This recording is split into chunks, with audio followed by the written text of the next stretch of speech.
On 2nd May 2026, the third day of the Baltic Scandinavian tour, we had breakfast at the hotel Novotel at Sheripna, Warsaw, and checked out to begin our long journey by a chartered coach to Vilnius, the capital of Lithuania, thus beginning our journey through the Baltic states of Lithuania, Latvia, and Estonia, halting one night in each place. The journey would be continued further through the Nordic states of Finland, Sweden, Norway, and finally ending in Denmark by the same coach with crossings in ferry in couple of places. Except in Gold, Norway, we would be spending one night each in every place or on a ferry. In Gold, we would hold for 2 nights. As we pull out of Warsaw, the city's bustling modern skyscrapers, bustling highways, and historic church steeples, the palace of culture and science, slowly fade into the rear-view mirror. We leave behind the resilient, energetic capital of Poland, crossing the wide waters of the Vistula River. The urban sprawl quickly thins out, giving way to the quiet, serene landscapes of the Mazovian countryside. This is where our road rhythm truly begins. During the long journey, the participants entertained themselves by singing songs, reciting poems, and narrating anecdotes.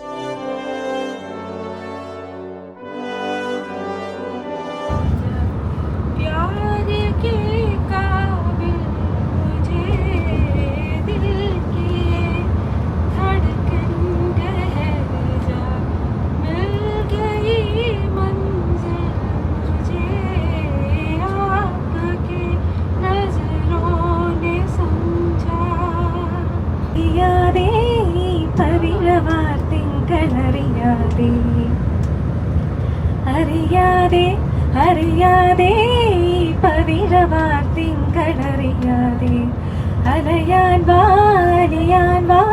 ഈ പ്രണയതൽപ്പത്തിലമരാൻ വാ ഇതൊരമരഗന്ധർവയാമം ഇതൊരനക സംഗീത സല്ലാപം അലനുറിയുമാഷാഢതീരം അതിലമൃദു പെയ്യുമേഴാം യാമം അറിയാതെ പവിഴവാർ തിങ്കളറിയാതെ. On a wagon bound for market, there's a coffee, the mournful light. High above him, there's a swallow winging swiftly through the sky. How the winds are laughing, they laugh with all their might. Laugh and laugh the whole day through and half the summer's night.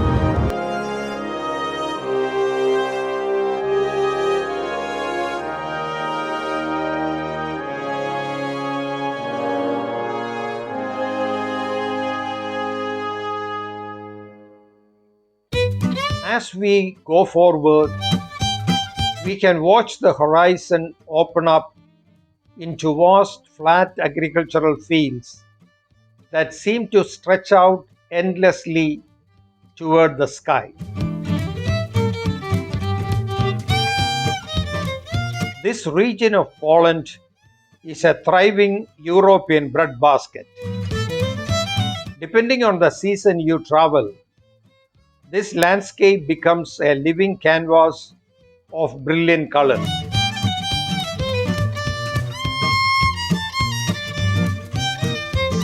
In With the spring, the earth is carpeted with a blinding, vibrant yellow from acres of blooming rapeseed used globally for canola oil. As summer peaks, these give way to heavy golden waves of wheat, green rye, and tall fields of corn swaying gently in the slipstream of our passing coach.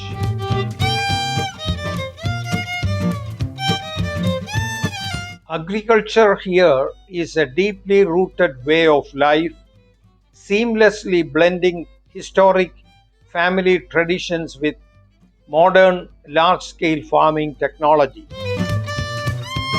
Every few kilometers, the patchwork of crops is dotted with traditional Polish farmhouses, complete with red tile roofs, old brick barns, and rows of iconic weeping willow trees standing like sentinels along the property lines.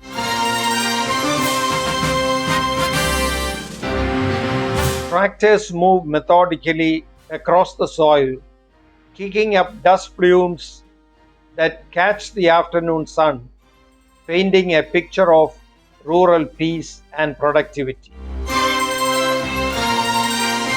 As our route carries us further northeast along the modern S61 Express corridor, the open farming landscape begins a dramatic transformation.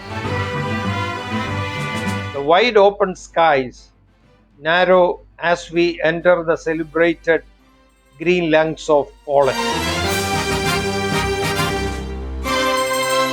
The chaotic diversity of agricultural fields gives way to the striking geometric precision of massive pine tree plantations.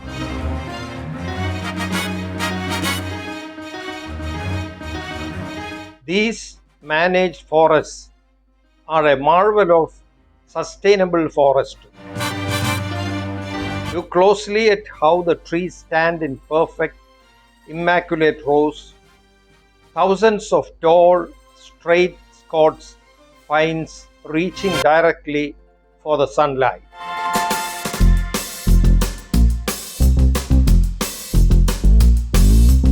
The visual effect from the coach window is mesmerizing. As we speed past, the uniform trunks create a strobe-like pattern against the deep green forest floor, which is carpeted in soft moss and wild ferns. This dense canopy isn't just beautiful, it serves as a vital ecological buffer and economic resource. If you look out toward the western horizon, these thick pine forests hide a secret. They frame the outer edges of the famous Mazarian Lake District, a stunning wilderness home to more than 2,000 post-glacial lakes hidden just beyond the tree line. The road pushes deeper into the northeastern frontier before approaching Suwałki, which holds the title of one of the coldest cities in Poland, frequently recording the lowest winter temperatures in the lowlands. But more than its weather, this region is globally famous for its geography. Geopolitically, this narrow 60-mile-long land corridor is incredibly significant.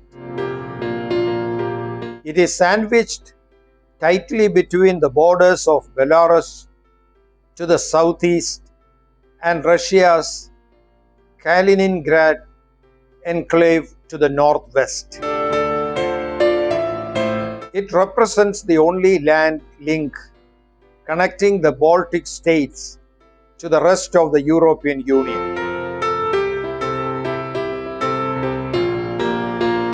While map makers and military strategists view this corridor with intense scrutiny, out our windows it appears completely serene, a peaceful, rolling landscape of quiet hills and quiet country life, serving as scenic gateway to the far north.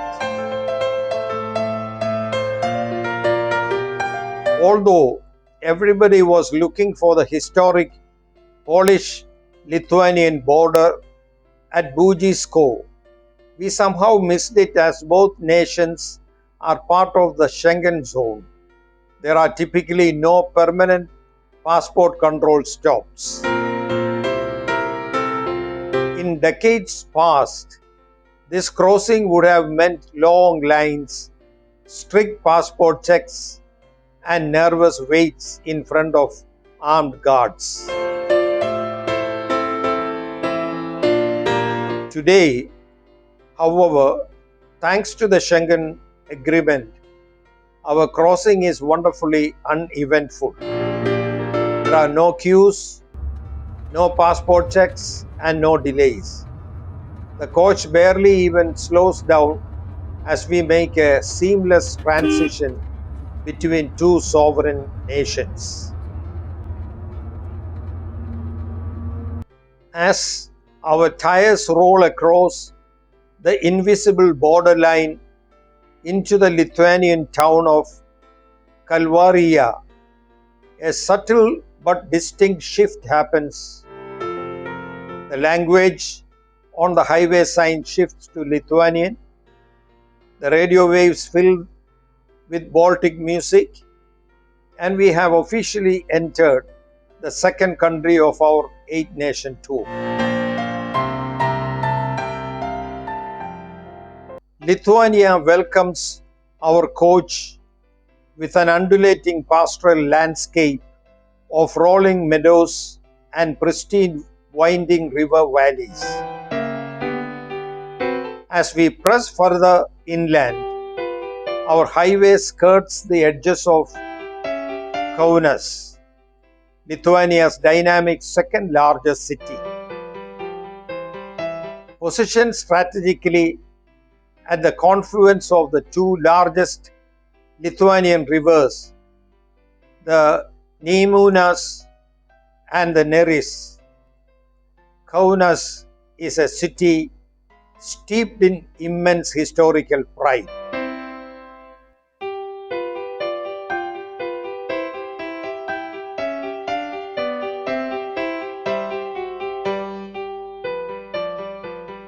During the interwar period of the 20th century, when Vilnius was under foreign control, Kaunas served as the temporary capital of Lithuania.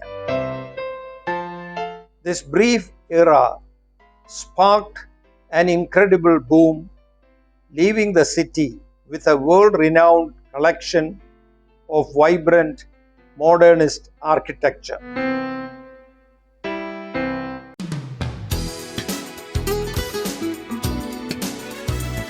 Today, Kaunas stands as a thriving economic and cultural hub, perfectly bridging the rich history of the Baltic region with its fast-paced, high-tech future.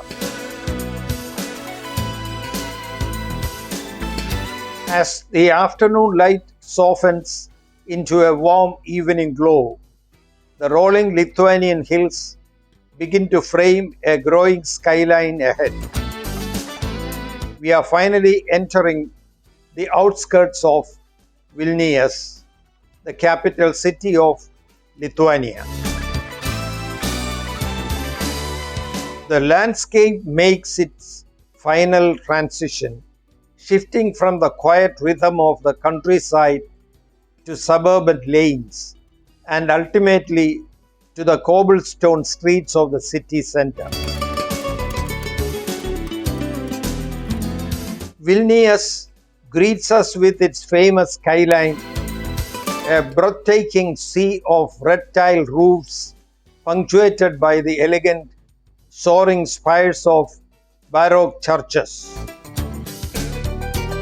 We have officially left Poland behind, effortlessly crossed an international border, and successfully completed the very first leg of our massive 8-nation voyage. We have had our lunch at a restaurant on the way, and after reaching Vilnius, we checked into Hotel Vilnius Park Plaza, rested for a while, and went out, had dinner at another restaurant, and returned to the hotel for the night.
Chicken soup,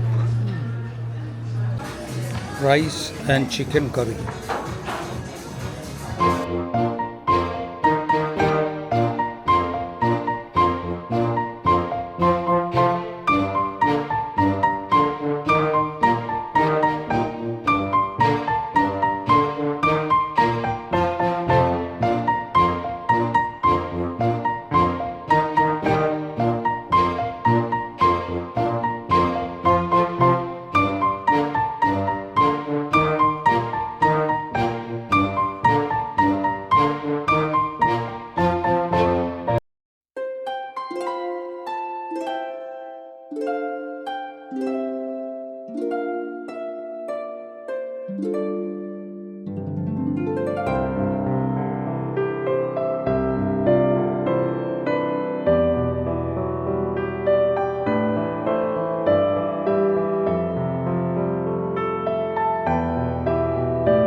The outside view from our hotel room was breathtaking.